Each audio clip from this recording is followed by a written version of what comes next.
Good morning, everyone. I'd like to welcome you to today's regular County Council meeting for April 9th. I'd like to call the meeting to order at 9:30 a.m. And I will start with the land acknowledgement. We acknowledge Athabasca County is located on First Nations Treaty 6 and Treaty 8 traditional territory. We respect and honor all First Nations, Métis, and Inuit peoples' connection to these lands, their history, language, and culture. We are at 2.1, the approval of the agenda. Are there any additions, deletions, or changes? I would like to put a motion on the floor to delete 5.1 from the agenda. And the reason being is that according to Robert's Rules of Order, section 37.9, it is not appropriate to reconsider an amendment. The amendment must be part of the motion as a whole. And because that was voted on, it's not a valid reconsideration. Is there any discussion? Thank you, Madam Chairman. Explanation on that as to how does it affect it? Does the motion that was made with the amendment stay as presented before? Or Right. does it revert back to what it was prior to? It would just stay as it was, as it originally was. If it's chosen to be deleted and we haven't gone forward, it would just stay as it was As originally was. opposed to prior, yeah. Thanks. You're welcome.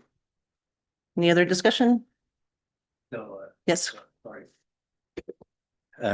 Sorry, I'm still a little confused. Does it stay at what we voted for? or- Originally, yes. If we choose to delete it from the agenda Right, and we don't discuss it, we can be, have that discussion. But if we choose to delete it, everything stays as it was originally. okay, thank you. You're welcome. Anybody else? If we're ready for the vote, all those, Recorded vote, please. okay, thank you. If we're ready for that, all those in favor? Counselor DeHollick, Counselor Chisholm, Counselor Chamzik, Reeve Holland, Deputy Reeve Minns, Counselor Stasiak, and those opposed, Counselor Hall, Counselor Calahoo, and Counselor Kapitaniak. Thank you. All right. Are there any other further additions, changes that anyone would like to make, deletions? Okay, we will now go around the table for counselors to identify the items they wish to discuss. The items that I understand we are to discuss are 2.1, 3.1, 5.2, 6.1, 6.2, 6.3, 6.4, 7.1, 7.2, 7.3, 8.1, 8.2, and all of enclosed items 12.1 through 12.5.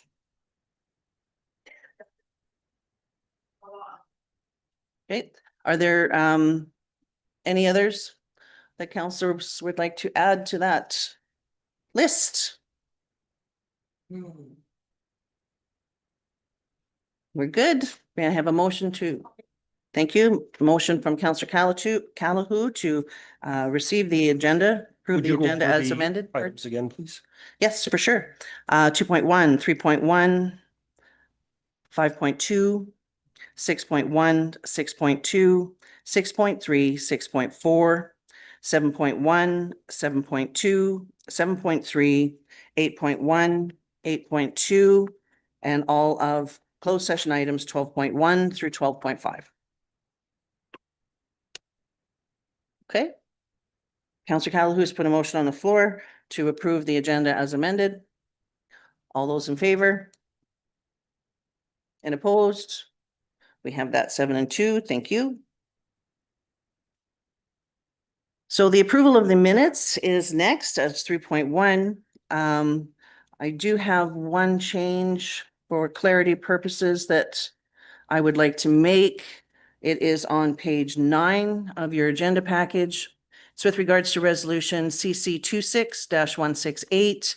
For clarity purposes, the original motion, or the motion that's on the minutes is saying moved by Councillor Hall to table this item indefinitely. For clarity purposes, if we could remove the words this item and replace them with bylaw 12-2026, that would clarify that particular motion.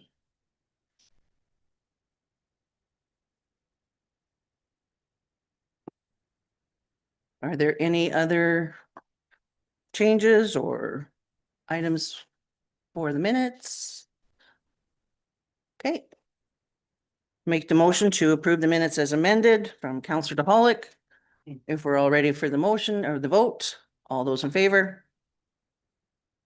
Are there any opposed? Thank you, 9-0. And we will go to 5.2 of your agenda package, which is on page 15. This is a reconsideration for CC 26165, provided as a notice of motion from Counselor Stasiak. Thank you, Madam Chairman. I'd like to speak on behalf of this. Oh, as a point of order. Are these things that we're allowed to speak on? Sorry, Are these items that we're allowed to speak on under a procedural bylaw? yes.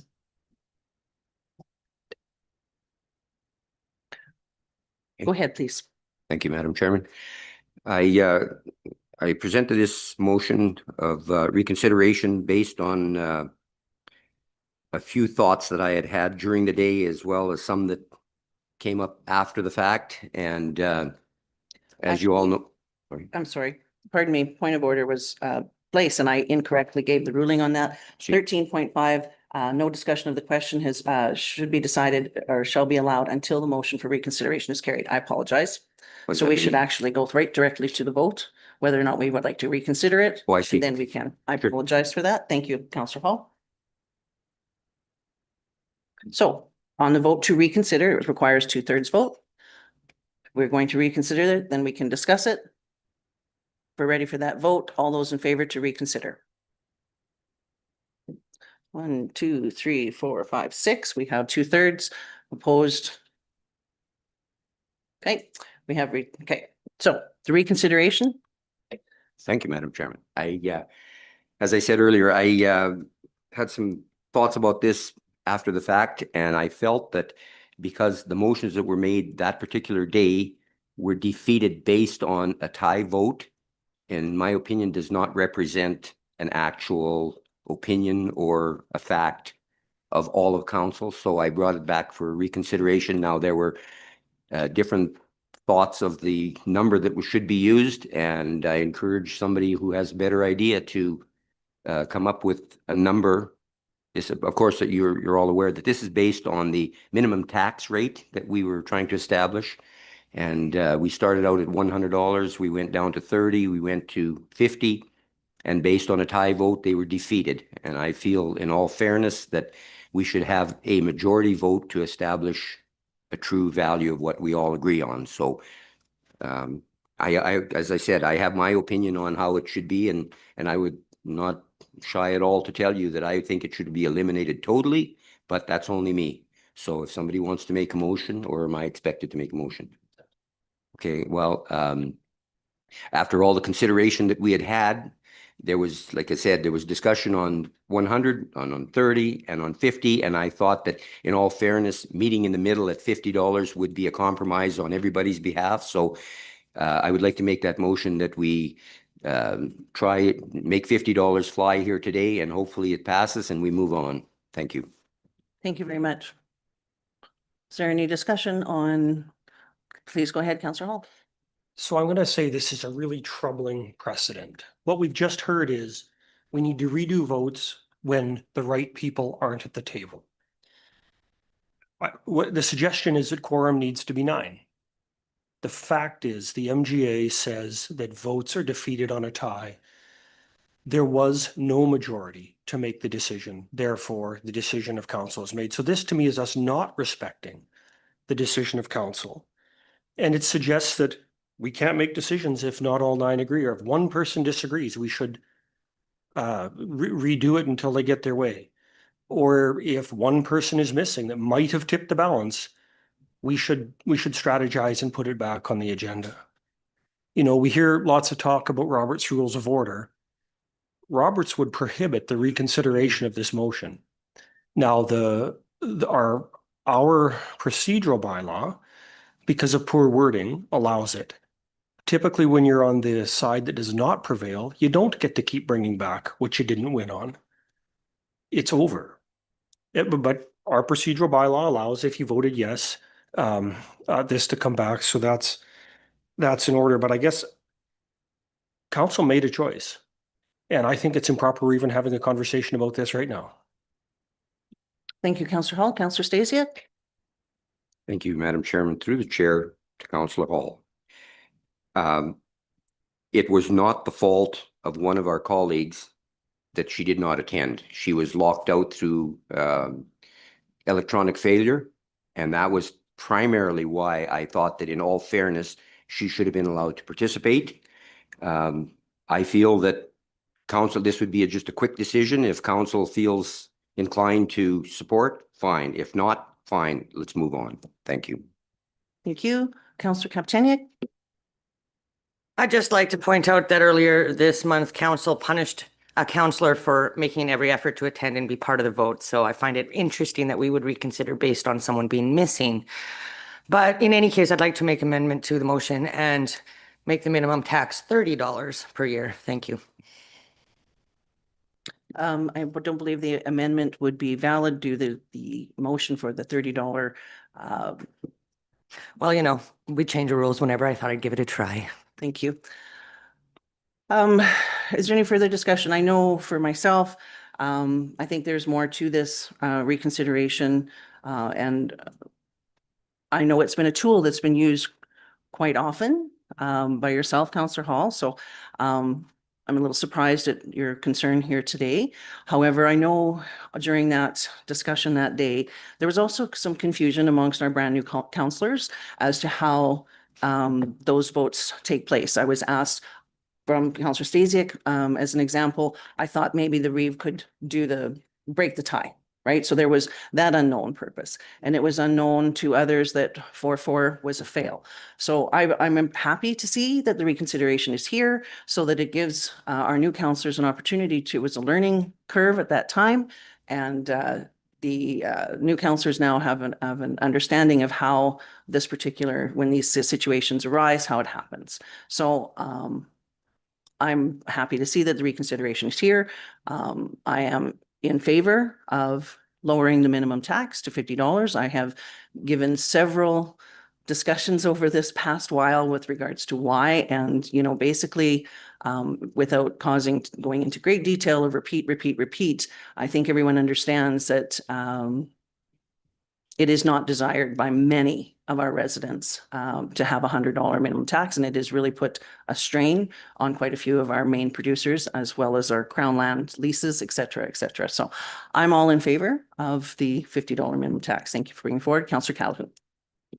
I was also in favor of the 50. I felt we had some good discussion. There was absolutely some learning curves, but in saying that, then why aren't we reconsidering everything that happened last meeting, right? Like, why is it just this one?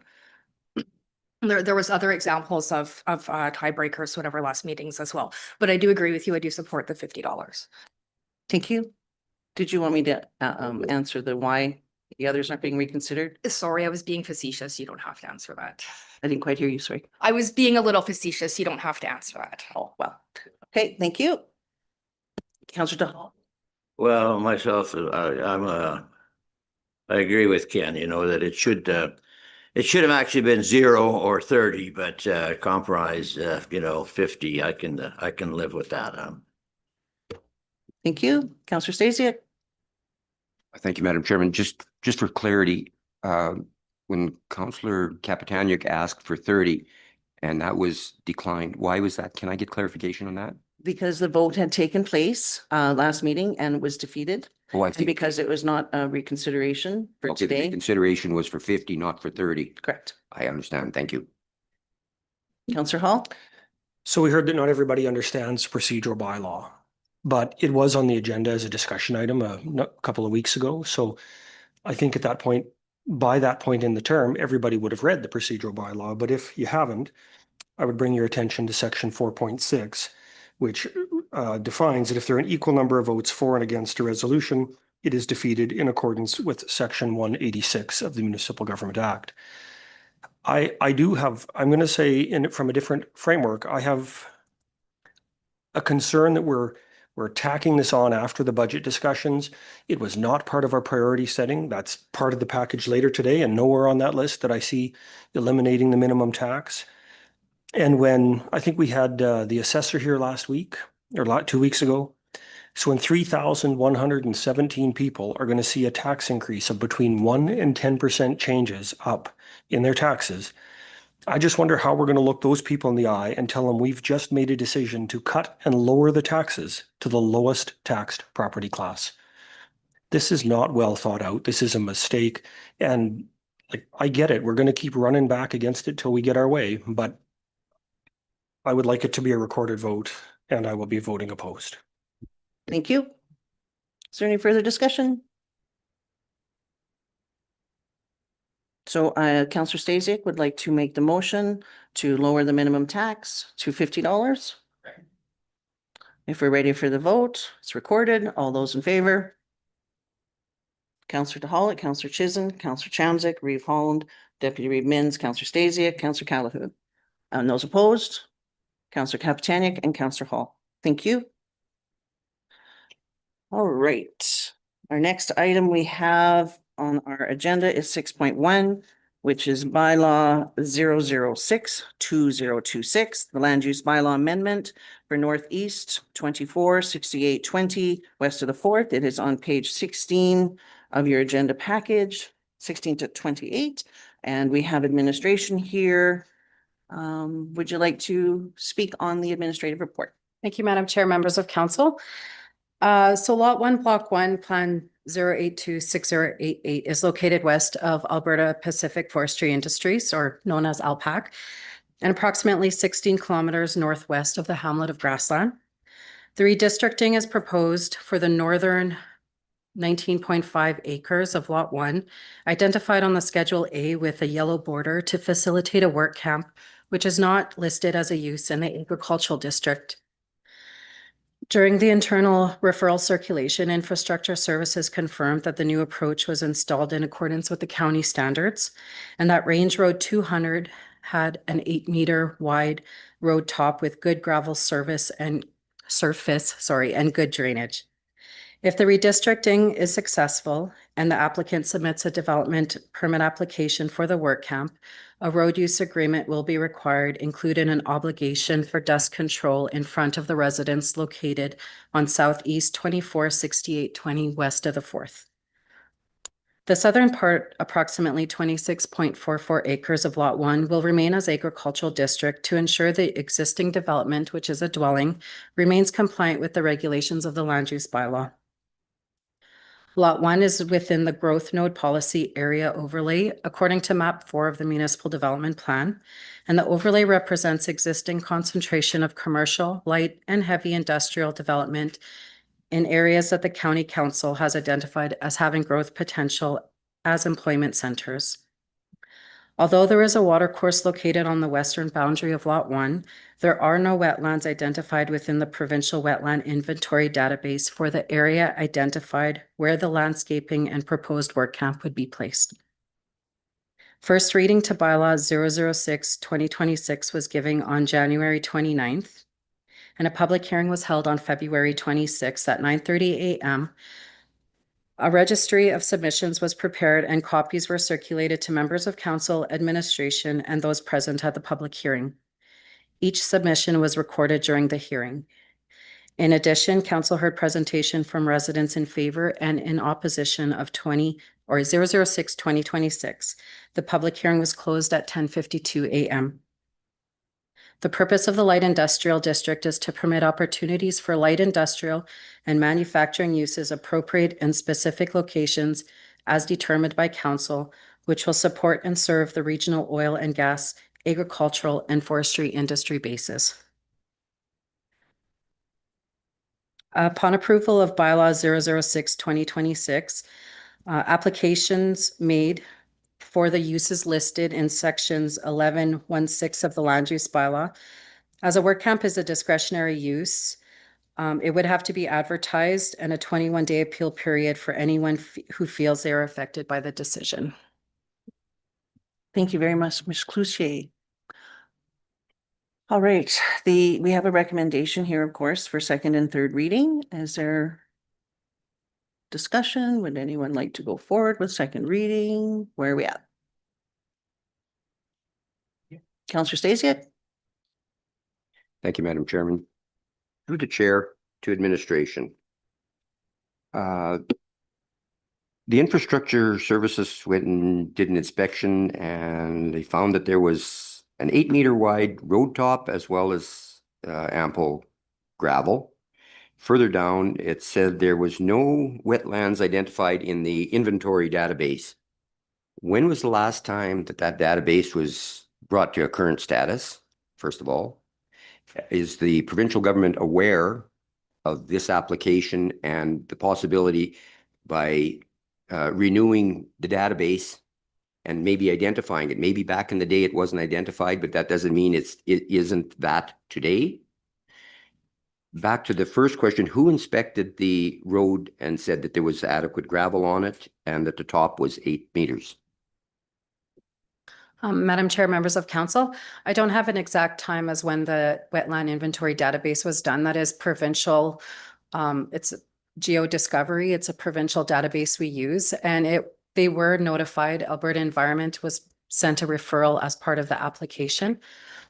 So they were aware of the application, and Infrastructure Services does our inspections. I don't know of any particular employee that goes out, but it is a response from that department. So they did go out and inspect, and that was the response that planning had received as comments for this file. Okay, thank you. I have others too, but go ahead. Okay, you're good, or would you like to? Please go ahead. Thank you, Madam Chairman. Another concern I had, and I understand we're dealing here with a rezoning bylaw at this point, but in the development end of it later on, do you have any indication of what the energy source is going to be out there? As far as generators, is there a power line? Is there, like, what source of energy is going to be used to fire this thing up? Madam Chair, members of council, I don't have the answer for that. I do know that for our redistricting, our utility services are part of the referral. If there was any concerns, they have an opportunity to provide comments if there's any upgrades needed or if there's any additional requirements. I believe there is power and water and sewer because there is a residence located on lot 1. So they would have to make that application for their new service or their new connections once the application is submitted. Can I add? Thank you for that. I'll have to be blunt here. My concern is, and I need information on this. As I said earlier, I've done a lot of thinking about this. Is there going to be a generator running the work camp? Bottom line. Madam Chair, members of council, I don't have that answer. Okay, thank you. Okay, thank you. Is there anyone else who would like to discuss? Counselor Chisholm? Madam Chair, my concerns, of course, is the rezoning, taking some of our prime agricultural land and make it into all these backyard industrial lots or and I know there's some good things and there's some bad things to the whole thing. But I also have a question, and maybe this is to admin because I don't really, maybe they can explain the whole procedure. But from what I understand, wasn't there already some development done prior to this ever coming to us? Is that the proper way of doing?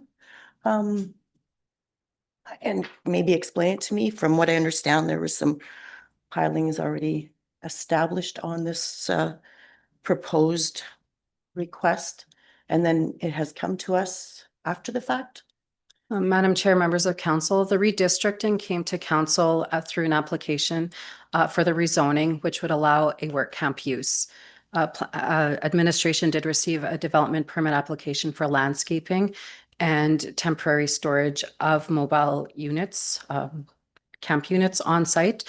The conditions of approval was that they were temporary in nature until the rezoning would be, if approved, and completed a new application for development permit for the permanent structures would have to be in place.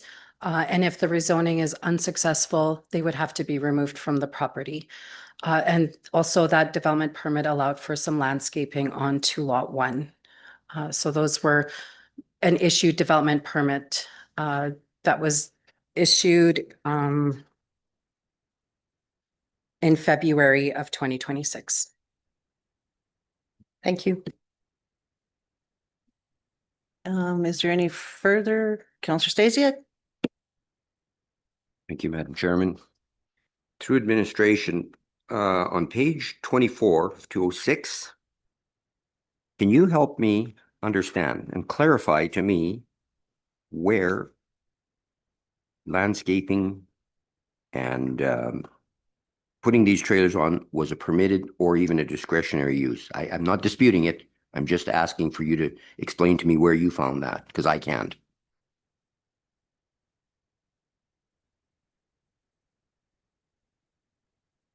Madam Chair's point of order. And your point of order is?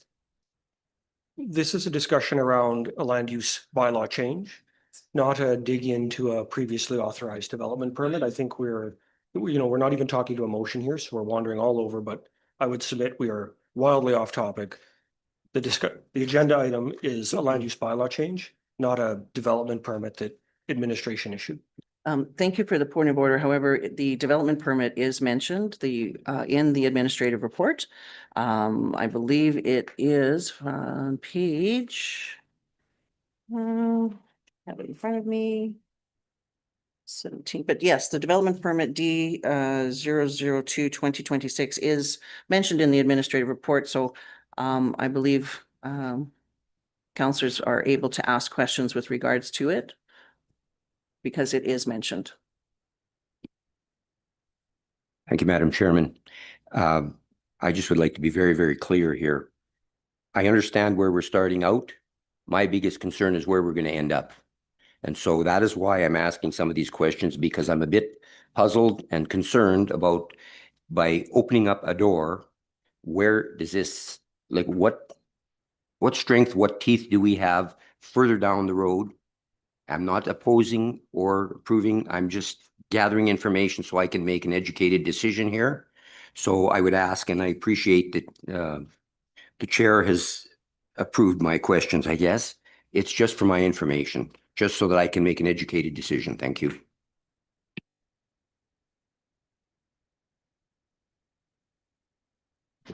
Madam Chair, with respect to the landscaping, so it was considered under section 913 of the land use bylaw, where that section regulates how landscaping applications, if it's part of a development permit application, it's usually built into that. So for example, if you build a dwelling, there is known landscaping when you're building the dwelling, and that's usually tied into conditions. In this particular case, because it was almost like a standalone use for this landscaping, we requested an application so that we had a site plan that we can see where the landscaping would take place and how far from the property lines, where the approaches and all that would be. So that was issued under the regulations of section 913 of the land use bylaw. And the temporary development, I'm sorry, I'm still trying to look for that section. If you could give me 1 minute. Thank you. Councillor Stasiak, did you? Thank you, Madam Chairman.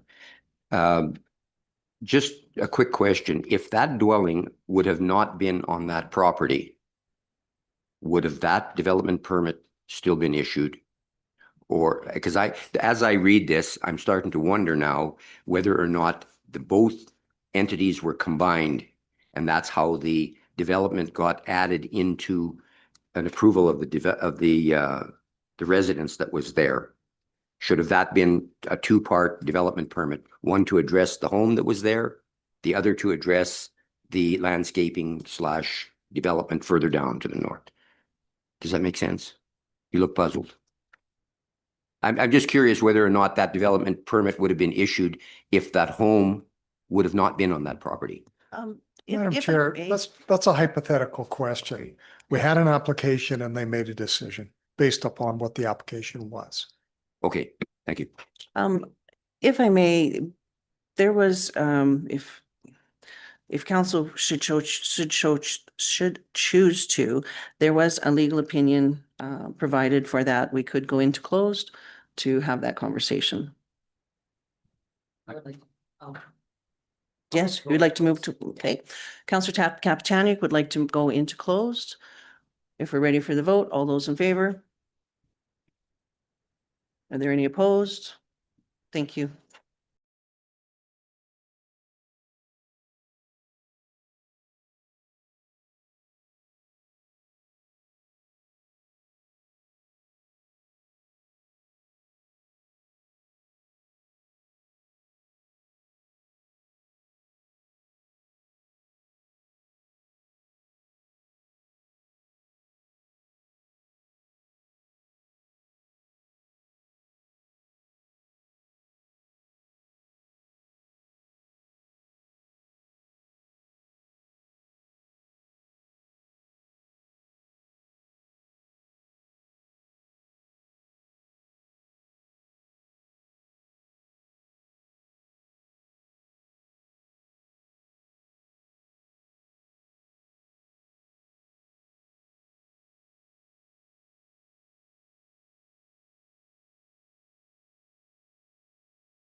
I believe we're going to be going back into closed.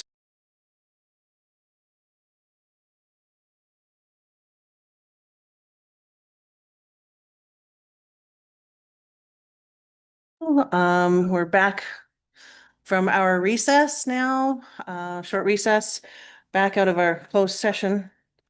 I'm assuming council's satisfied. We do not need to go back into closed. Everybody's ready to move forward. Okay. So where we are is at, of course, 6.1 of your agenda. There is a recommendation here for second and third reading for redistricting and the land use bylaw amendment for agricultural to light industrial M1. Where would council like to go with this discussion? If I may, I could start. I know when I have taken several planning type courses and that kind of thing, and I always go back to that training when I look at these different redistricting files, and of course, looking at the use, looking at the location, looking at the legal permissibility, the process requirements, all of those things, area structure plans, all of that come into play for me. And of course, it's, you know, good planning focuses on the impact of the land use itself rather than, you know, the character or personal circumstance of the user. So this is not a personal decision by any means. This is strictly with regards to the use of the land. And as we know, when we redistrict land, it goes with the land. It doesn't go with the owner. It goes with the land. So I, of course, take that into consideration as well. And so for me, I'm not prepared to go forward with second reading just because of the fact that I don't believe M1 district is appropriate for that location. But that's my personal opinion. Council, anyone else? Councillor Chisholm. So can I make the motion? That Absolutely. I'd like to make the motion that the piece of property stays with the agriculture zoning. So how to word that properly? Madam Chair, so motion should always be in the positive. So to get the issue on the table, someone would make the motion to give it second reading. Ultimately, if you don't like that, you could vote against it. So, but the motion should be in the positive to give second reading as outlined. That's all. Doesn't matter which way you vote, but it should be in the positive to begin with. Thank you. Yes, I concur. I will make the motion in a positive way. Okay, so you would like to go ahead to give second reading at this time? Yeah. Okay. Yes. Is there Thank you. discussion? All right, so Councillor Chisholm would like, oh, I'm sorry, I missed your hand. Councillor Hall. I do want to say a couple of things. You know, at the close of the public hearing, after that, we've continued to receive emails on the matter, which give rise to a number of questions that I don't think we have the answers to. I think most of those questions focus on a hypothetical future development. And I feel like some of the emails have hinted there's a problem with compliance with the existing permits, the development permits. And so I guess I would like to just double check with the administration. Can administration comment on whether the applicant is currently in compliance with the existing permits? Madam Chair, members of council, there is an issued development permit and I do believe that they are. Okay, so I think, you know, some of us attended a Brownlee seminar a while ago, and one of the things that came up out of that was this reminder that hearings bring out, obviously, you know, people who are affected, they bring out the most motivated, but they don't necessarily reflect the view of the larger community. And that was fairly clear at that Brownlee session for those who attended it. There are people who would support this, but just assumed because they supported it, the community widely would support it and probably didn't come to the hearing to speak in favor of it. And that could be to the detriment of the decision. I think our role is to make decisions that are right for the region. And we also know that housing is in short supply.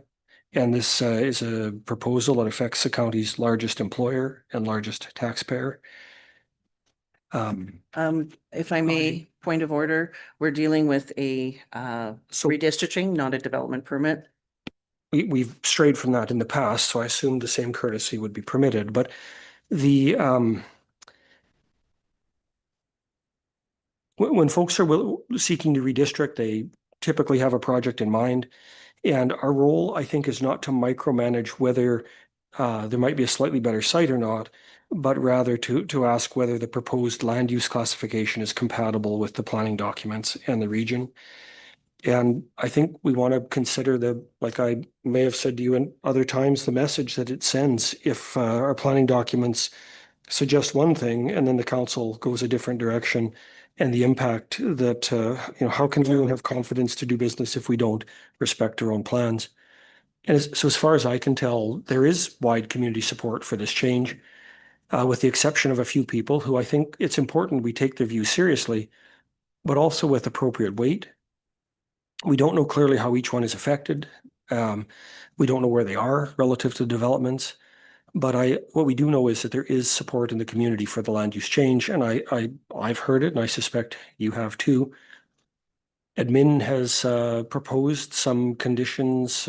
They've commented in the development packet or in the agenda package that might address some of the concerns that were raised.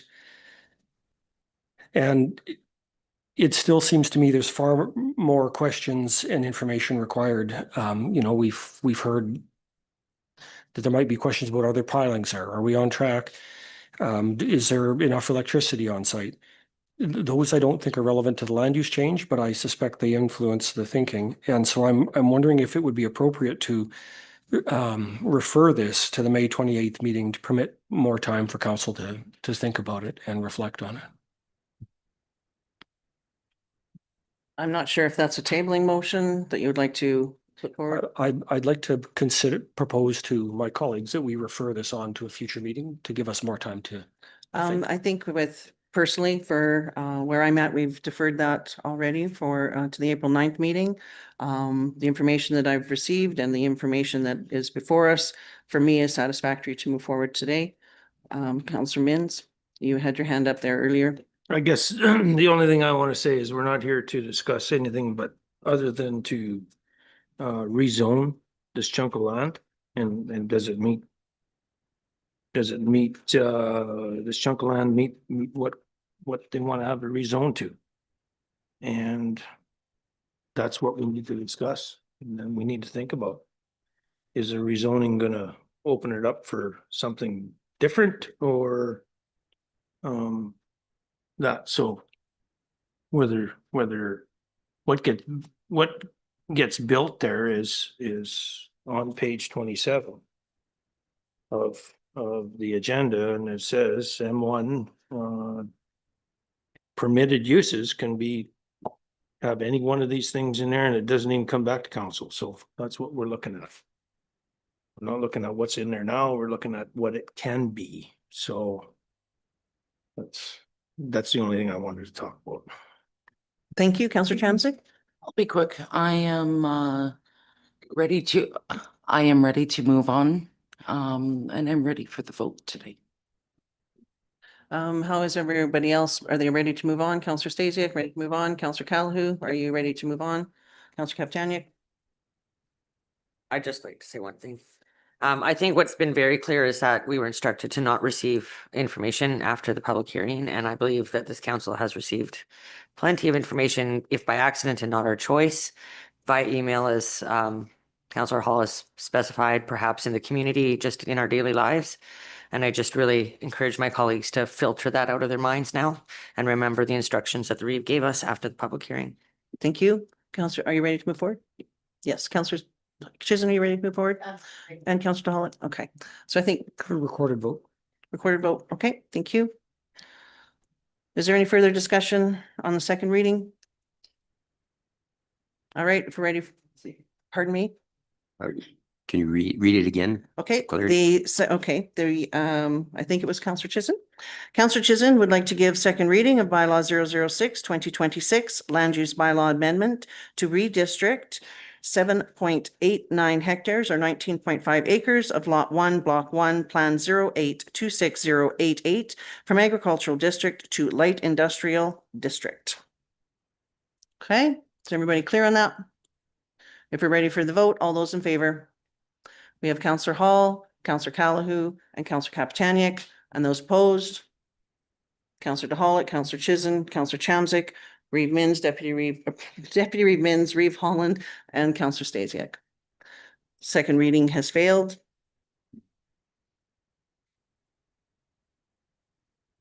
All right. Which means the bylaw has failed. We will move forward to item 6.2 of your agenda package, which is bylaw 016-2026, land use bylaw amendment, part of Northwest 1768-19 west of the 4th. It's on page 29 to 39 of your agenda package. Once again, this is a second and third reading recommendation. This one is to redistrict 6.82 or 16.85 acres of part of Northwest 1768-19 west of the 4th from ag to heavy industrial. Would administration like to weigh in on the administrative report? Thank you, Madam Chair, members of council. So the subject site is located approximately 14 kilometers northwest of the hamlet of Grassland on the south side of Township Road 683. On January 29th, the county's subdivision authority approved a boundary adjustment adding 6.82 hectares or 16.85 acres from Northwest 1768-19 west of the 4th to Lot 2, Block 1, Plan 1721259. Condition number 5 of the approval requires the landowner to submit an application to amend the land use bylaw to redistrict the new area of 6.82 hectares or 16.85 acres to align with the existing zoning of Lot 2. First reading was given to bylaw 16-2026 on February 26th, and a public hearing was held on March 26th at 9:30 a.m. A registry of submissions was prepared and copies were circulated to members of council, administration. There were no members of public present, and the public hearing was closed at 10:50 a.m. The purpose of the heavy industrial M2 district is to permit opportunities of heavy industrial and manufacturing uses appropriate for rural locations as determined by the county, and Lot 2 has existing industrial development on it. Thank you very much. Is there a counselor who would like to go forward with second reading or discussion? And okay, would you like to go forward with that now, or would we like to have any discussion? There's generally discussion right after the motion, isn't there? Yeah, we can. do Okay, so that. I would like to make the motion that we give it second reading. If somebody else would like to discuss it, great. Okay. Counselor Stasiak would like to go forward with second reading, and in discussion, I believe Counselor Mills. Deputy Mills. I just want to make sure again on this add-on to this subdivision is it's added on to the same lot, right? This isn't a new lot. This is an addition to that, and then for their access. Madam Chair, members of council, the subdivision authority approved the boundary adjustment to Lot 2. Okay, sounds good. Do you need clarity on that, Counselor DeHollick? Okay, you're good. Okay. Okay. And then this may be throwing something out there, but can we not just redistrict the rest of the land to rezone the rest of the land to M2? So we don't have to keep going through this because all of a sudden this gentleman comes back in and he says, well, I'd like to have another lot. I'd like to have another lot. And then we got to go through another public hearing and that. Can we not just take the rest of this and just rezone the whole thing? Madam Chair, members of council, the application was just for the new acquired area as per the subdivision conditions. Thank you. Okay. And I do believe we should protect our what agricultural land we do have. Just my personal opinion. Yeah. I'm just looking. Counselor Chisholm. Madam Chair, I'm just going to throw this out there and to Deputy Reeve Mins. I'm pretty sure the reason that they don't want to rezone the whole thing is because it's going to cost them more in taxes. So, Thank you. Is there any further discussion on this item? Counselor Kaptani? I just am curious if there is a concern about giving up more prime agricultural land in that community. I'm sorry. Go ahead, Counselor Chisholm. I think I can speak to some of the reasoning that I'm looking at right now. Haven't quite made my decision yet, but this piece of property is right on the Alpac Road connector right now, isn't it? Yes. So, and it's closer to the Alpac site, and he already has development happening there. So it makes me think that with the area structure plan that they had done back in, I'm not sure what year, that this area again, no different than the previous one, but it's on that actual road. It'd be nice to see that whole road with a higher M1, but if that's the way it's going to go with the Alpac, but that's just my thoughts. Thank you. I do have a question, and it's probably in the administrative report and I've missed it, but just want to confirm the extension of this particular request. I guess it would be to the north, the section, the acreage to the north. What zone is that? Madam Chair, members of council, lot 2 is zoned as heavy industrial M2 M2. So this would be just an extension to to that complement it. that current. And they, as Deputy Reedmans mentioned, access comes from the same place. It just goes deeper into that particular piece. Okay, thank you very much. Counselor Hall? While the quarter section looks like it's attached to the connector, the subject parcel is not on the connector. It's accessed off a township road. I'm just going to say, I find it curious that, we just finished another discussion. And when we did the public hearing for this, to redistrict to M2, which has far more uses than M1, because it has all of the light industrial, all the medium, all the heavy. We saw a tremendous amount of communications from neighbors in that neighborhood when something was going to M1, and we heard, I think, zero opposition to this, and I just think the silence is interesting. That we're taking this to the proposal is to take this to a site that has far more uses and potential impact, and the neighborhood was absolutely quiet. Okay, thank you. Is there any Deputy Reedmans? The neighborhood was absolutely quiet because there's actual access. There's M2 all the way around this thing, and it's right off the road that we've done hard surfacing on and everything. It's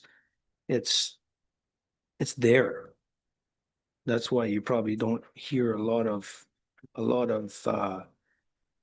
objection to just extending this lot at M2. There's industry there now. This is an industry corridor. That's why I said, why don't we just rezone the whole darn thing and be done with it? And if somebody wants to put something else in there, and they can do it. It's an actual corridor that is pretty well industry. So that's why you hear no objections. Thank you. Counselor DeHolla? Yeah, and also, some of the industry there has outgrown, and I believe that's why they're asking for more land. Thank you. Counselor Capitani? Just a question to administration. If they wanted to put a work camp, would they be able to put one there? I Would they don't have to believe come back in, to council to, just looking at the M2 uses, it doesn't mention it. curious. Thank you.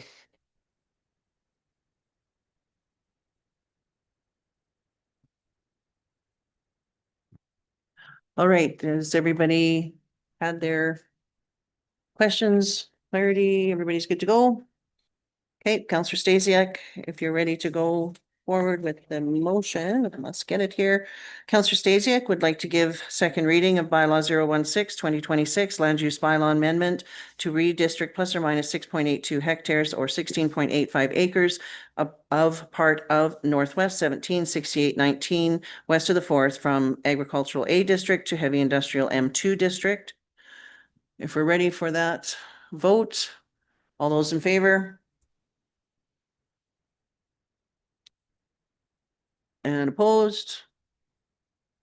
I believe that's 8 and 1 or 2. You're in 4? You're 4. So 8 and 1. Thank you. Would we like to be going forward to third reading? I'll move third reading. Okay. Deputy Mins would like to give third and final reading of bylaw 016-2026 land use bylaw amendment to redistrict plus or minus 6.2 hectares or 16.85 acres of part of Northwest 176819 west of the Fourth from agricultural A district to heavy industrial M2 district. Is there any discussion? If we're ready for the vote, all those in favor? And opposed? 7 and 2. Thank you. We are moving to item 6.3, bylaw 021-2026, plan cancellation on page 40 of your agenda package. Would administration like to weigh in on the administrative report? Thank you, Madam Chair, members of council. On January 8th, council gave all three readings to bylaw 002-2026 which was a plan cancellation bylaw for this area. And March 11th, administration received a notice of deficiencies because it was missing a block number in the legal land description. I can confirm that we have now changed our process, so this won't happen again. So administration is asking that council consider bylaw 2021-2026 to allow for the consolidation of those 4 properties into one singular parcel. Thank you. Councilor Chamsick. I would be willing to give first, second, and if go right to unanimous if possible. And then do third. I will start with that bylaw, or Councilor Chamsick would like to move that bylaw 021-2026 be given first reading. Is there any discussion? All those in favor? Are there any opposed? 9 and 0. Councilor Chamsick would like to move that bylaw 021-2026 be given second reading. Is there any discussion? We're ready for the vote. All those in favor? Are there any opposed?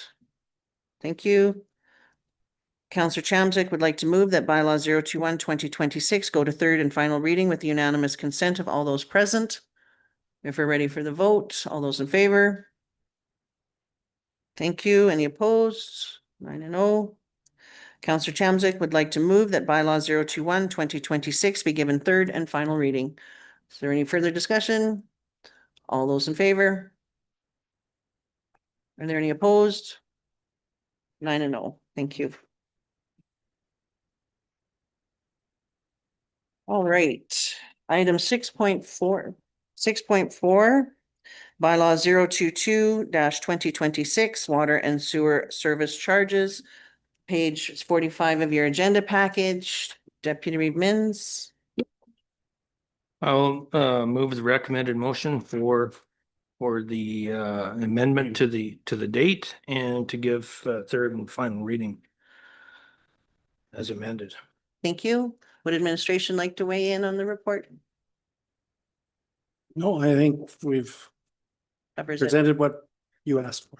Okay, thank you.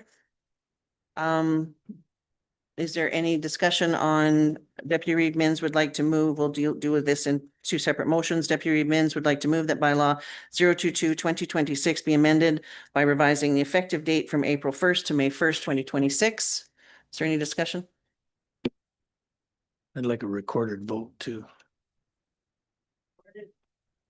Recorded. Is there any discussion? All right, we're ready for the vote. All those in favor? It's unanimous. I will go through the names anyway. Counselor Hall, Counselor Callahan, Counselor Stasiak, Deputy Reeve Mins, Reeve Holland, Counselor Kapitaniak, Counselor Chamzak, Counselor Chisholm, and Counselor DeHollick. Deputy Reeve Mins would also like to move that bylaw 022-2026 be given third reading as amended. Is there any discussion? Counselor Hall and then Counselor Chamzak. I want to say at the beginning of this discussion, I do support better pricing for water on our residents. But I feel like the proposal in front of us, council hasn't worked hard enough, in my view. At the May 24th committee, the whole meeting, admin prepared a very detailed analysis of options for pricing of water to residents and families. And that would also help us to manage the ever-growing deficit on this service. And our unwillingness to discuss it for me just means another tax increase that I can't support, because this translates to taxes. And so on that basis, I'll vote opposed to this reading. Thank you. I believe if doing a little bit of math on this, if this should so pass, it would actually add just over $10,000 to our revenue stream. But we can discuss that when we get to the budget portion of things. So is Councilor Chamzak, I'm sorry. Oh, I was just wondering if Mr. Mintz, you would like this a recorded vote? Yeah. Recorded vote, please, when we get there. Counselor Kapitaniak. Sorry, I read financial approximately $10,000 deficit.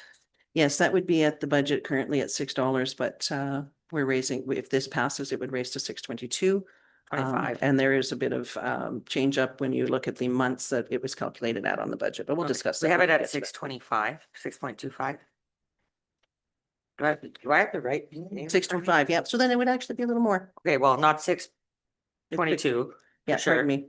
And then, sorry, explain to me again how the approximately $10,000 deficit will become a $10,000 surplus. Well, we could go there through the budget, but when you look at, we'd have to go further into the agenda, which I would be happy to discuss at that time. But when you look at page 160 of your agenda package, the calculations here on our budget are based on 424 out of 6 months for Collinton and 6 months at $6 for Collinton. If this passes, we actually have to correct. It was 4 months because it was be effective May 1st. So that would be at 424. And then we would change our budget from $6 to 6.25, which would then increase rather than decrease.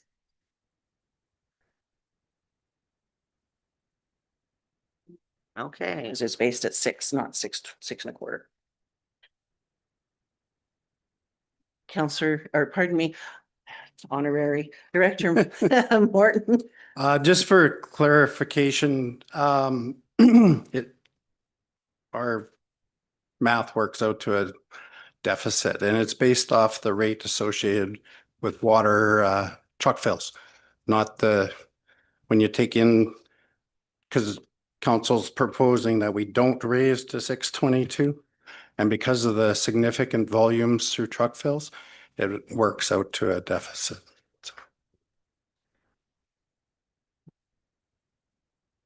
We can further go through that on page 160, because the truck fill is also based at $6 on our budget.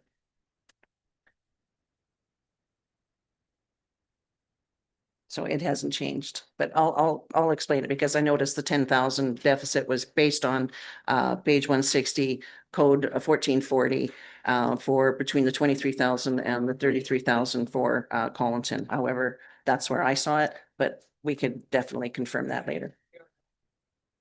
Yeah, we did base it on $6, but our rate has gone to 622 from the commission. So we're losing 22 cents a cube. If we left it at $6 as was identified here, that's why I've identified the deficit. Okay, thank you. Is there any further discussion on this one? Okay.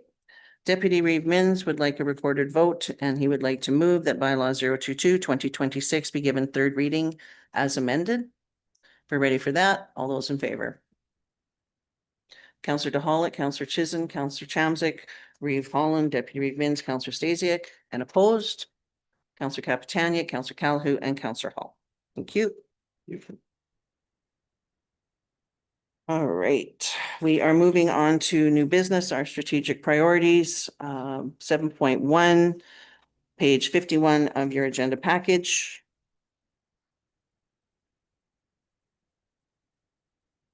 And we have a recommendation here that County Council adopt the 2026 strategic priorities as attached as Schedule A. Is there discussion on the report? Counselor, our Deputy Bins? I'll move it. I'll move the recommendation.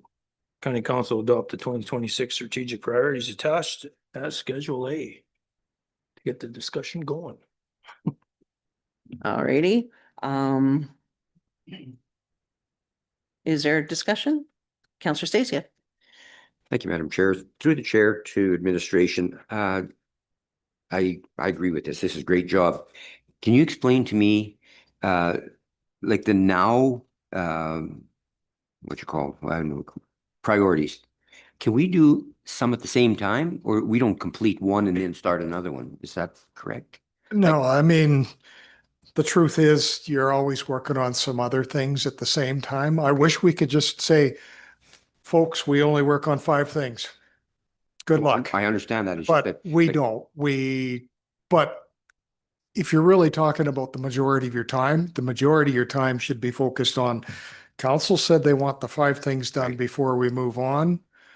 The reality is we're also working on all the other things Yeah, too. no, I understand. That's sort of not really where I was headed with this. The way I see it is when we look at the water line, we can get that process going. And while it's going, can we be looking at the second one, like Highway 63 at the same time and do Yeah, many they're all- things at once? Every one of these is currently being worked on at the same time. Okay, perfect. They all are. Basically, yeah, all the top 5, they're all being worked on right now. Perfect. And they were before. Okay, yeah, that's where I needed clarity because I thought, do we finish one before we start another? And so, no, that's great.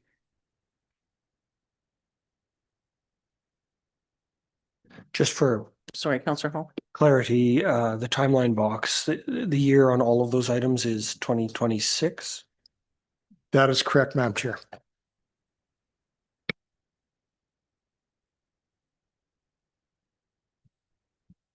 Go ahead, Deputy Bins. I like the way this looks. We got some priorities set here. Water line, 63 rescue grant, fire services, emergency management, road network plan. It's like everybody knows which way they're going. And as we finish one, we can bring another one up or I think I really enjoyed the whole strategic plan that day, them 2 days. So thank you very much for that. Thank you. Is there any other further discussion? I guess I have a question with regards to one of the items here under advocacy. And it mentions the hospital helipad advocacy support through AHS in the province. And we had a conversation not too long ago that we removed that from our advocacy through our lobbyists. And I guess I'm concerned because we also had a visit from our MLA Van Dyken, who came and basically informed us that that would be an avenue that would almost be a waste of time, that our time would be better spent on advocacy for ambulances. And so I'm concerned about this one, spending a pile of time on this when we had already decided that, you know what, it's not an area of advocacy we're going to go for. When I looked at, I mean, it was a rapid fire strategic planning session. I thought it also was great. But I also sat back and afterwards and kind of thought, you know, things can be swayed quite easily in the scoring aspect of things. And I believe that with regards to the helipad, that was a swayed situation. We could have done that with quite a few different other items. If we had played that card to push an agenda that might not necessarily have been agenda of council or a benefit to the actual procedure of how this happened in the strategic plan. So I'm struggling with it. I'm almost I'm concerned about it. And I guess my question would be to administration when it comes to the advocacy portion, do we have an opportunity to vote, or are we stuck with it in here as our part of our strategic plan? Madam Chair, you can change this chart completely. Okay. We're just reporting on how it was recorded. Okay. And so when you mentioned Schedule A, it's just attached to our current, it would be Schedule A attached to the current one? Schedule A will really be this one page, One Madam page. Chair. Okay. Which does mention the advocacy there for the hospital helipad support for AHS. So in an effort to not to go down a rabbit hole that we may not ever be successful at, to advocate to AHS and the province. I would almost put an amendment forward then to remove the advocacy portion for the hospital helipad. That doesn't mean, because it's just so formalized in here, that doesn't mean that's not an avenue that we can revisit. But I'm concerned that being that it would be part of this particular priorities chart, that it would be something that we would be asking administration on spending money on, that I don't believe is going to get us anywhere. Councillor Calhoun. Thank you. I liked your comment. Like we still do need something there. So I like your comment then that we advocate for more ambulances, paramedics, something. So if we could replace it with something similar, because the other hat I wear as a first responder, it is really important to cut down those waiting times. It does save lives. And if a helipad maybe is a little far out of our reach, and more paramedics and ambulances is within more of a reasonable reach, I like to replace it with something similar, if that makes sense. Thank you. And that could be an avenue that we absolutely change from hospital helipad to ambulance advocacy. For me, that is extremely important as well. And we have been informed that that is the avenue we should take by the government. So So do we need a motion to amend? if we make an amendment, yeah, we can go forward with that. Would you like to do that, Councillor Chisholm? I would. Okay, so the amendment would be to replace hospital helipad advocacy with ambulance advocacy. Okay. Is there discussion on that? Please go ahead, Councillor Hall. I just find this astounding. We had a 2-day session to talk about priorities. We voted, we worked through a fair and democratic process to get to this list.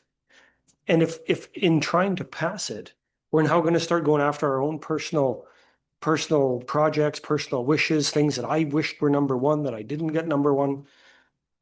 This only works if we start respecting the will of council as the majority. And so if we approve the amendment, I would expect the next thing that should happen is a councillor from division, a different division may move to strike out one of the nows and replace it with paving the connector. Like, we went through a sound, reasonable process, and not everybody got what they wanted as number one. But it's time to start respecting the majority, the decision of council. And so this is something we should reject. I mean, we picked this stuff, we made this decision, we spent 2 days doing it, and now we're looking at it and we're gonna start changing it all. It's really disappointing.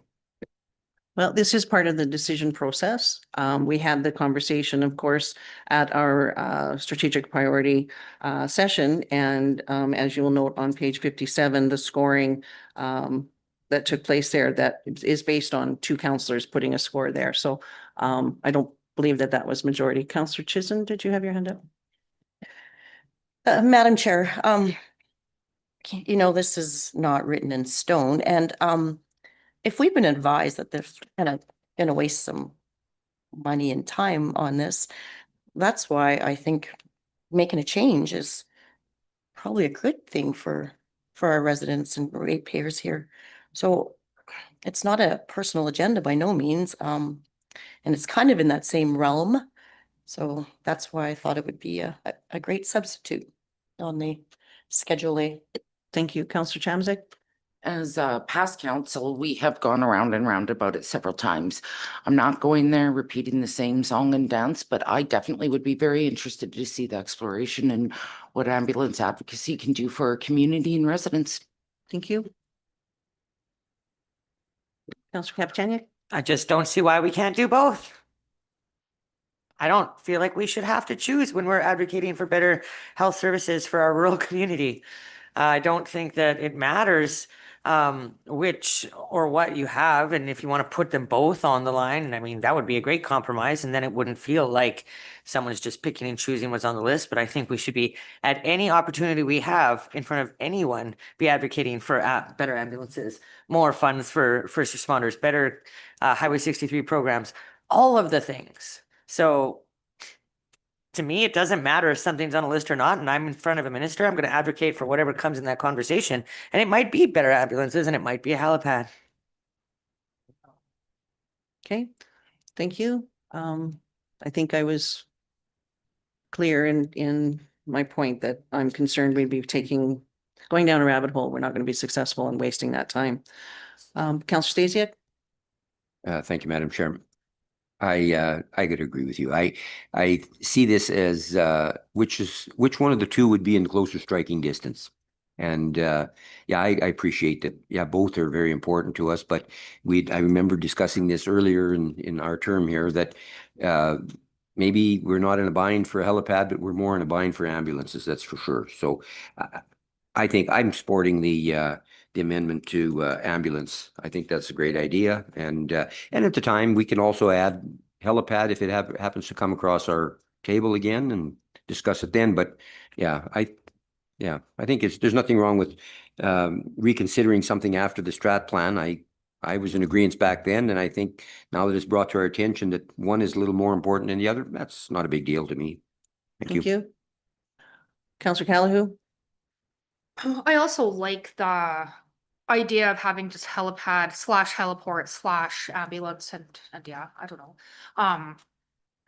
We might fail at one, but we won't know if we try. So there's that compromise as well. So I'm fine with both.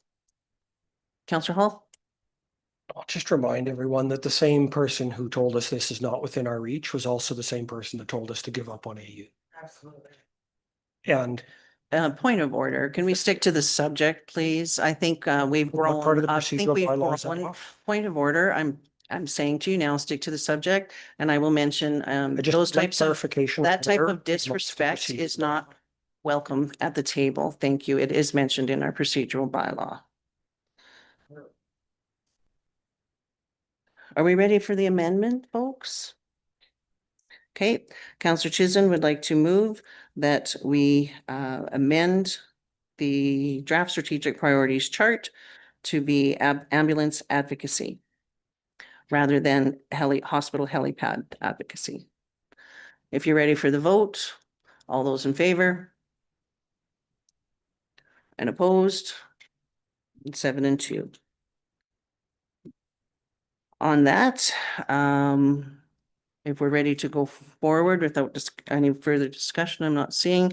Deputy Reeve Minns would like to move that County Council adopt the 2026 strategic priorities attached as Schedule A to include the change from hospital helipad advocacy to ambulance advocacy.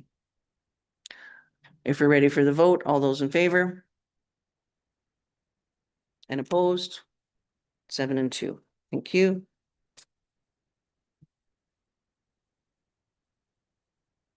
Item 7.3, I'm wondering if do we need more time than what we've got? I think, are we ready for a lunch? Yes. Okay, so I think it's best then we break for lunch, folks, rather than at this point. It's 11:55. If we could return at 12:25, please. Thank you.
All righty.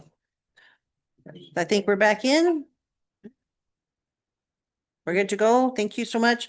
We're back from our lunch recess. I know just before I left, I had mentioned going into 7.3, but however, I was incorrect, and we're going into 7.2, which is the 2026 operating and capital budgets, page 74 through 178 of your agenda package.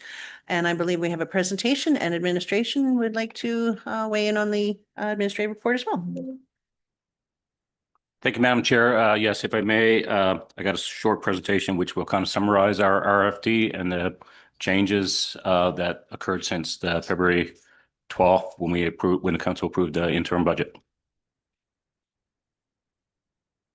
Thank you.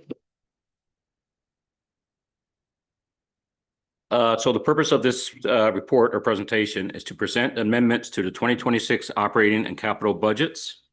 It's to reflect on updated financial information received after February 12th, 2026. It's to ensure our budgets align with current operational and infrastructure needs. And it's to seek council approval of the amended budgets. So just a little bit of background. Council held several budget meetings in 2025 and early 2026. The interim operating and capital budgets were approved February 12th, 2026. So the updated information received since that time, 2026 assessment values, education property tax requisition, Greater North requisition, and operational and capital cost changes. 2025 assessment overview. On March 26, 2026, Accurate Assessment presented the 2025 assessment for purposes of the 2026 budget. This assessment shows a 3% increase in assessment, which will assist with tax scenarios. So further to February 12th, capital budget adjustments, we had under equipment maintenance requirements, one of our trucks, the F-550, we added engine replacement, which costs $27,000. And I believe there's 3 graders, so greater differential replacement of $270,000 for a total capital increase of $297,000. Our operating budget adjustments. So major operating impacts for revenue changes. We did a transfer from operating reserve of $585,000. Dust control revenue increase of $38,900. And then there were some minor revenue reductions that totaled $34,000 for total revenue change of $589,900. Some of the major operating impacts under the expenses. GIS public viewing subscription, $5,000. Dust control increase, $54,900. This was due to policy amendments. Pardon me. Winter snow removal, $80,000. This was our snow clearing budget since we had the. And then fuel for gravel haul, $240,000. Increase due to recent price hikes. And this is funded from reserves. And then fuel costs, common services, $345,000. Increase due to recent price hikes funded from reserve. So this 240 and 345 is the 585 that you've seen under the revenue transfer. Continued operating budget adjustments. Expense adjustments, greater warranty, $40,000. Fire protection internet fees, $1,810. Medical oxygen rental, $1,500. Enforcement landline, $840. So total change in expense of $769,050. Other financial pressures, external requisitions. Education property tax is an increase from 6.46 to 7.88 million for 2026. This is roughly a 22% increase. The Greater North requisition, it's at 389,401 in 2026. This is up from 360,754 in 2025. And just some of the 2026 budget highlights, particularly capital. We have the Hasfelt Overlay Program, $1 million. Alpac Bridge Rehabilitation Project, $1.9 million. Dodon Lake Waterline, $16.34 million. Increase to gravel for county roads, $589,000. and additional bridge repairs, 950,000, and then additional investment in the appeal reserve. And this is just our recommended motion that council approve the amended 2026 operating and capital budgets. So basically, this presentation was just kind of a summary of what's in my RFT. Thank you very much. All right, council, who would like to begin? Councillor Chamsick. Just going through some of the pages, there was a couple things that just kind of stood out on page 111, enforcement services, line number, GL code, sorry, 2262, the vehicle rental. Just have a question. I'm assuming that this would be for the seasonal position. Why 24,000? And is this vehicle needed with enhancements or anything like that to be able to perform their duties?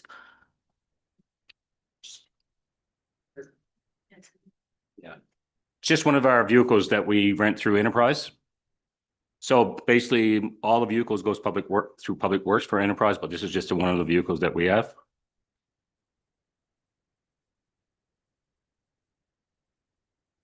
So that's for the CPO vehicle, or I guess the question was, is it for the seasonal?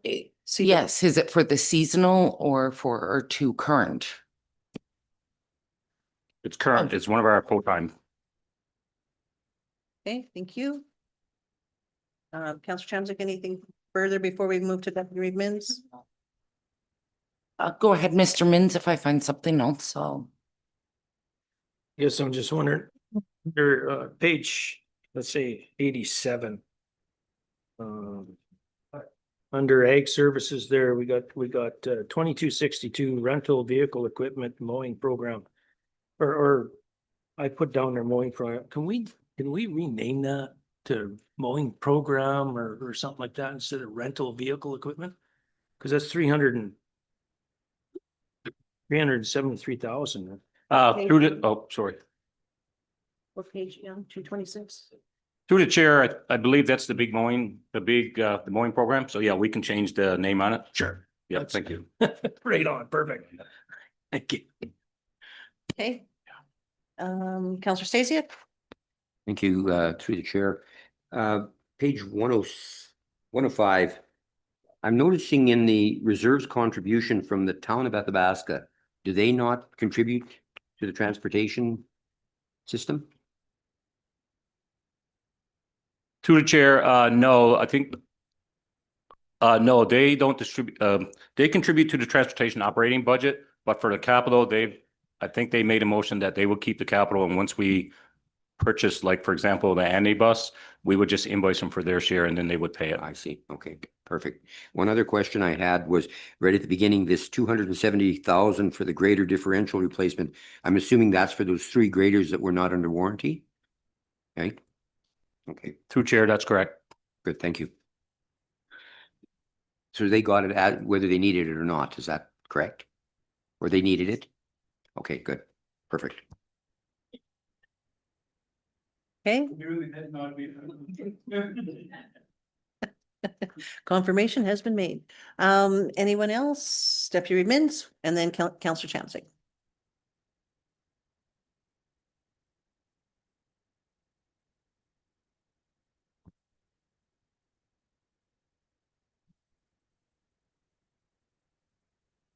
Through chair, yes, the loan payment that we got there is anticipation when we get our loan for the new shop, correct?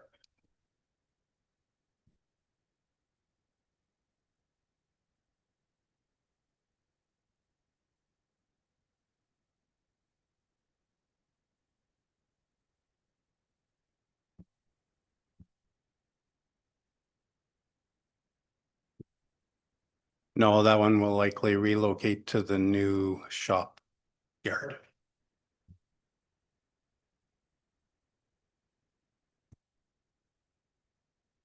So if it just remains here until such time? Okay, thank you. Councillor Chamsick? The only other question I have on page 146 under recreational services, GL 2544 for utility charges. Just out of curiosity, are we really expecting an increase of like 10 grand? It would be for utility charges?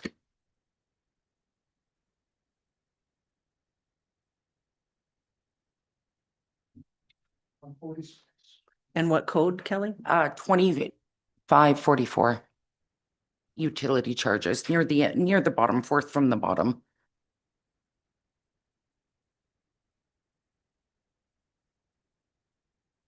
Through Chair, yes, based on our 2025 actuals, generally, we built the budget based on what was, what our actuals were and what was submitted, so I believe that probably would be close to our. Thank you very much. Okay, great. And sorry, that was Councillor Chamzik. I called you by your first name. I apologize. Anyone else? Councillor Hall. Does administration have an estimate of the potential impact on taxes of these changes? Through the Chair, our goal is to bring the tax bylaw forward not next week, but the week after. In our original budget, we had planned for the total of 5, 3 plus 2.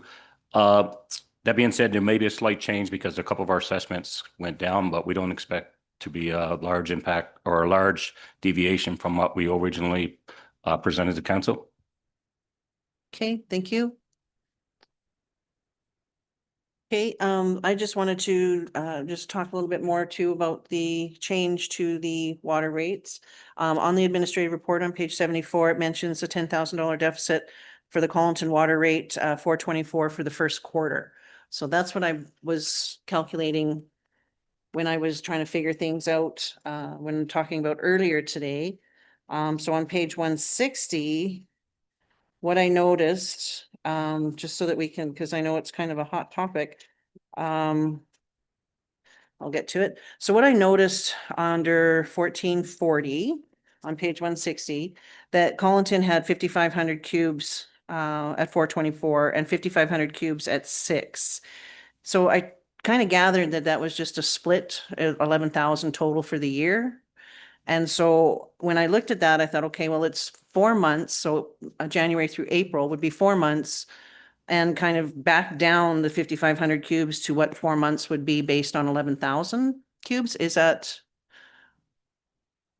Just curious if we get a bit more of a. Through the Chair, originally we had budgeted, so when we talk about a $10,000 decrease in revenue, originally we had budgeted the 622 for the truck fuels. So our numbers, the total difference for the 10,000, and it's just roughly under 10,000, for commercial residents, budgeting 46,017 cubes was roughly an increase of 1,380, so 1,380. So then the truck fills budgeting at just over 57,000, and the $6 a cube was a decrease in revenue of roughly 12,576. Then we had for lagoons, 11 vendors, was an increase in revenue of $1,100. The sewer at a rate of potentially 35 to 37%, we had an increase of $460. And then for Rochester sewer and commercial sewer, it was roughly $330. So all those numbers added together give us a decrease of just over 93. So we had rounded it up to 10,000 to get that decrease in revenue. And so that will all change now with the. No, these took in the current rates like with that bylaw that you saw this morning. Today was at 6 1/4 though for Collinton, Grassland, Wandering River, and the subdivision was 6 1/4. So the revenue I'm thinking will change there. That's the number we used. 6 1/4. Oh, you used it, okay, you Yeah. used that number, but it's not that number here. So the budget, I'm assuming, will be adjusted for what was passed today.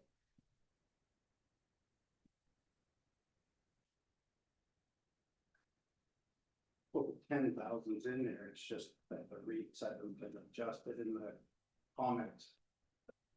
Yeah, the description is the correct, is $6, but the rates, the 2026 number is correct, but the $6.25 is not adjusted. Oh, okay, so that needs, So, yeah. so that will all be. So the numbers for the revenue was adjusted, but the comments, like the description under the, Okay, those numbers will need to be adjusted. So no effect on the actual overall dollars, just the description where you see sale of water.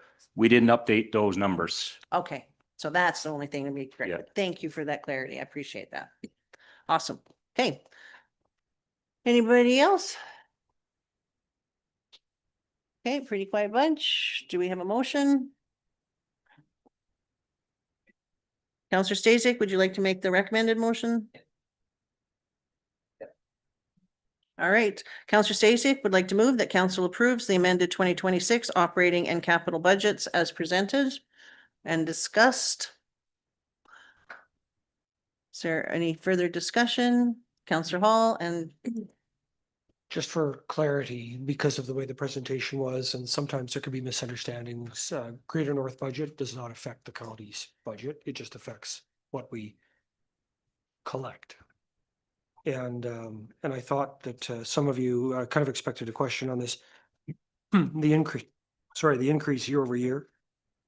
The annual increase on a $300,000 house is less than $2 from the changes in the foundation's budget. So I thought the stat would be interesting. okay, thank you. Deputy Reed Mins. Just regarding the minimum tax, that's going to affect this, right? Through the chair, so that's what, when I mentioned, when Councillor Hall asked about our taxes, so there will be a couple adjustments. When we did the budget, we still had the minimum tax at $100. So basically that was with the 2 and 3, so there may be some minor adjustments, but I guess when we bring the bylaw forward the week after next, we will try and adjust it so that the budget is current, and then the taxes, I guess that will be up for this discussion at that time. Thank you. Perfect, thank you. Okay, thank you, Counselor Stasiak. Madam Chairman, should we then maybe table this till that comes through, or is that appropriate or not? Well, Madam Chair, technically, you didn't actually change it until we bring a bylaw changing the minimum tax. So today, that number's correct with your current tax bylaw. You could table it. It just keeps us from moving forward with some things. Okay, no, we're good then. Capital items and other things. It's, before you know it, it'll be construction season. We need to get to Yeah, work. got it. Good, thanks. And budgets are always amendable. That can happen at a later time. Okay, so we're not set in stone where we can, if there's something that needs to be changed, that can come forward. Okay. All right. Is everybody ready then? Counselor Stasiak would like to move that council approves the amended 2026 operating and capital budgets as presented and discussed. If we're ready for that motion, all those in favor? And opposed? I believe we have 8 and 1. Thank you. All right, 7.3. Thank you, administration. Appreciate that. Thank you. 7.3 Lakeland Industry and Community Association collaboration request on page 179 of your agenda package, goes till 198. So this is a recommendation for council's review and to provide administration direction. I'm not sure. Go ahead, Councillor Chamzek. Looking at this, I think it's definitely something that I'm interested in. I was just curious, do we have any idea how this would affect the budget in any of these collaboration projects? Madam Chair, until we brought it to council, we didn't reach out to them to say, what are you looking for? Because what if council said, no interest this year, we'll look at it for 27 or something. So we just didn't even follow up. We just want to check with council. Is there an interest? I'm hoping so. Okay, do you have a motion you would like to put forward? If you have a way that you could eloquently say so. What are you looking to do? Sorry, excuse me. I would definitely be interested in well, seeing the projected cost to see if we really have a big interest, but definitely be interested in some of these collaboration projects as we see invasive species all over the place, Alberta invasive species all over the place. Every trade show we go to, we know that this is an issue, and being proactive, I feel, is definitely important.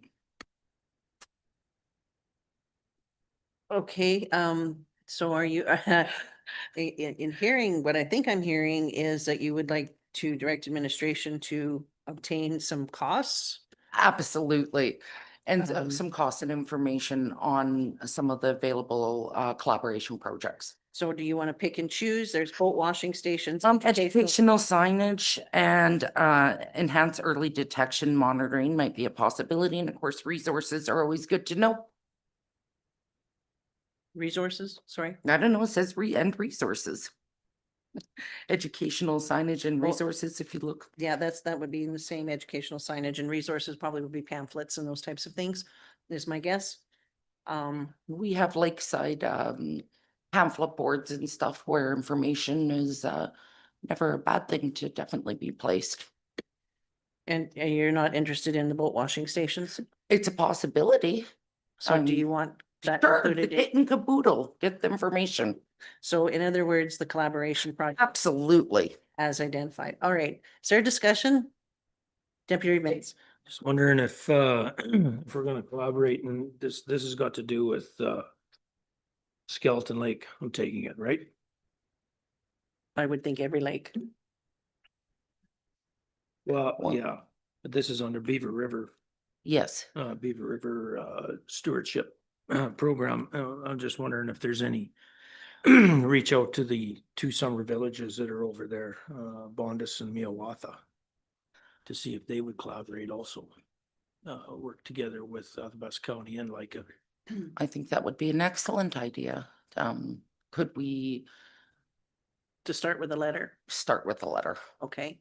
Maybe Salsa already is. I Yeah, don't know. one of the It'd be groups. Just information to find out. Counselor DeHolick? Are we into Beaver Lake, Yes. watershed, 100%? When I looked, I believe actually the main holding is the Amisk River is a part of the Beaver River tributary, and that holds the main feed, I believe, is Amisk Lake that also feeds out as well. It Yeah, it's is- a little portion of for a stewardship. WPAC is the Beaver River, WPAC or like, or whatever it is. It's a smaller portion of it. And the water drains towards, Amisk River goes out into Saskatchewan. And I don't know what it hits then, but yeah, it's just in that little corner, and it picks up Skeleton Lake, probably Cricket Lake, probably Amisk Lake, Long Lake would come out of there, which would be Thorhill County and Nadi, so.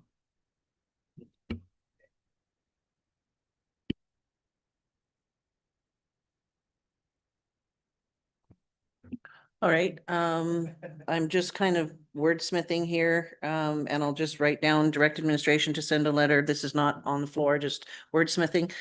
Direct administration to send a letter, to the summer villages of Bondus and Muatha to request if they have interest on collaboration projects as identified in the administrative report.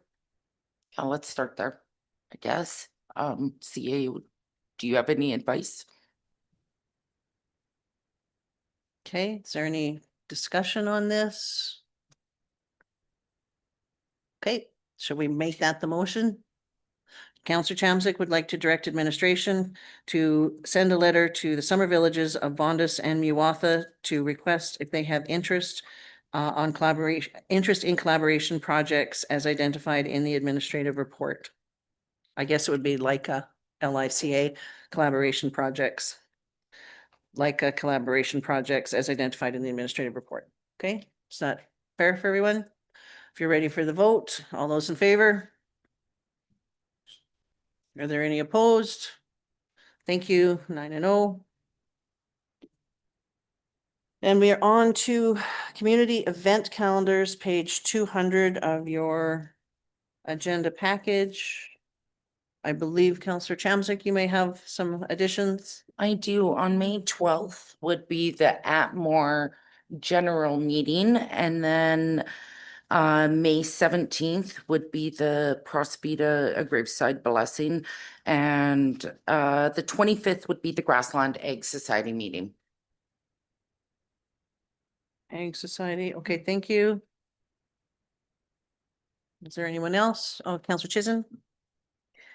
Buffalo Lakes Pro Rodeo is on the 22nd, 23rd, and 24th. Buffalo Lake, sorry, Pro Rodeo. Pro Rodeo, okay.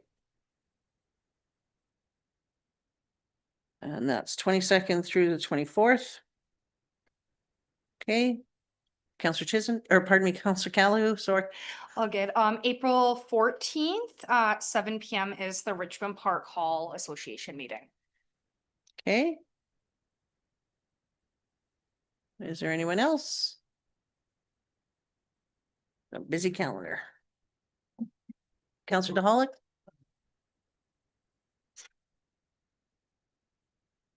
Oh, we have a birthday girl. All right, is there anything else to add to the? Okay, do we have a motion? Counselor Chamzik would like to move to receive the April and May 2026 community event calendars as amended. We're ready for the vote. All those in favor? Any opposed? Thank you, 9-0. 8.2 is our counselor meeting calendars for April and May, page 202 of your agenda package. I believe I'll just start April 8th can be, the tri-council meeting was canceled. On April 15th, AU has invited me to celebrate World Art Day at an event they have hosting between 3 and 6:30 PM. And council has also been invited for a Lakeland Tourism Week open house. Smoky Lake seemed to be the most viable one that they mentioned. That's 4 to 7. It's a drop-in on April 20th. And that's what I know of. I haven't gone through all of my emails yet, being away, but that's what I know of so far. Anybody else? Oh, go ahead, please. Madam Chair, the two municipalities, the village and the town, got back to us with a new tri-council potential meeting dates. And between those two, they could really only make either May 4th or 7th.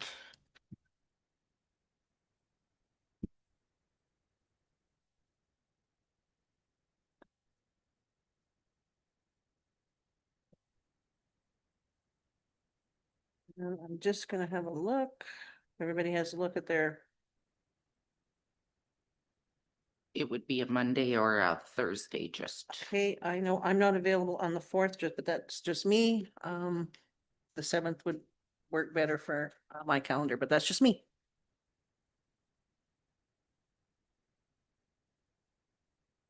Nope, that'll be the 14th.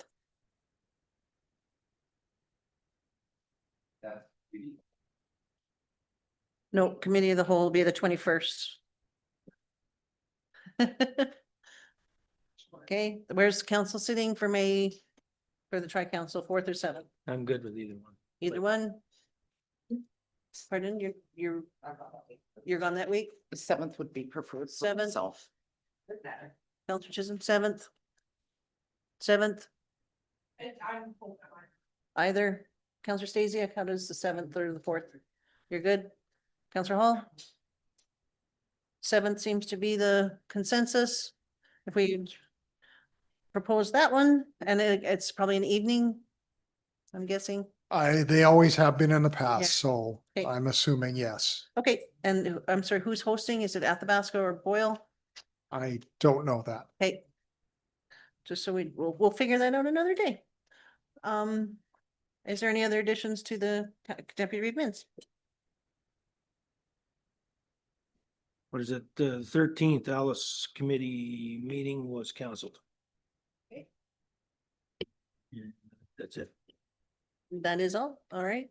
And Madam Chair, I don't need a date, but the Summer Village of Mawatha did ask us if we had interest in meeting council to council, and I assume we do, so I'll just get back to them. I know that their dates are rather limited. I think they get better in the summer, so I'll just ask them for some dates. Is that fair? Absolutely. Yeah, that'd be Okay. great. Thanks. Go ahead, please, Deputy Reed Binns, and then Counselor Chamzik. The Summer Villages West have reached out and they're gonna have their annual spring meeting on May 30th, which is a Saturday. So That's for all of council. Yeah. is it all council? Okay, so just so we put that down. Does that take in the afternoon, morning, evening? Morning. Morning. Morning? Yeah. What time? It's in the email.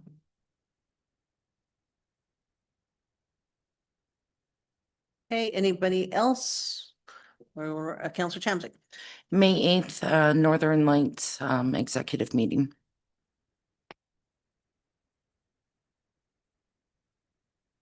And we just have one correction on April 16th, the 6 p.m.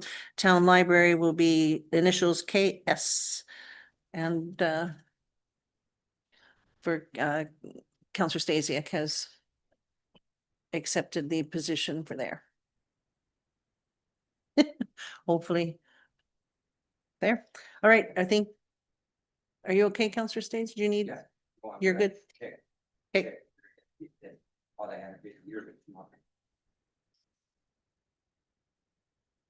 Hey, Counselor Chamzik? Sure, I'm just gonna double check in case they need a change for FCSS and Counselor Deputy Reed Binns. Okay. 11th of May. 11th of May. FCSS, 11th of May at 10 a.m. Okay, Deputy Reed Binns. Just the 16th Portage College Board of Governors meeting. What time is that? Do you remember? Sorry, What time is that? I have that here. I believe, I'll double check with her. I believe it's 1 o'clock. But I will double check and get back to you now. You also, where it's at, Sorry, where is it at in? you'll probably all who were Probably at the college. Board of Governors. I'll get back to you for sure, just to double check on what the email says versus the letter. Okay. If we're all ready now, Counselor Chamzik would like to move that we receive the April-May 26th, 2026 council meeting calendars as amended. All those in favor? Any opposed? You're good? I'm ready for a motion to. Oh, okay, just give me a sec. 9-0 on that one. That's okay. She's fast. We are now looking for Counselor Chamzik who's want to make a motion to move into closed session. If we're ready for that, all those in favor? Any opposed? Perfect. We're in closed.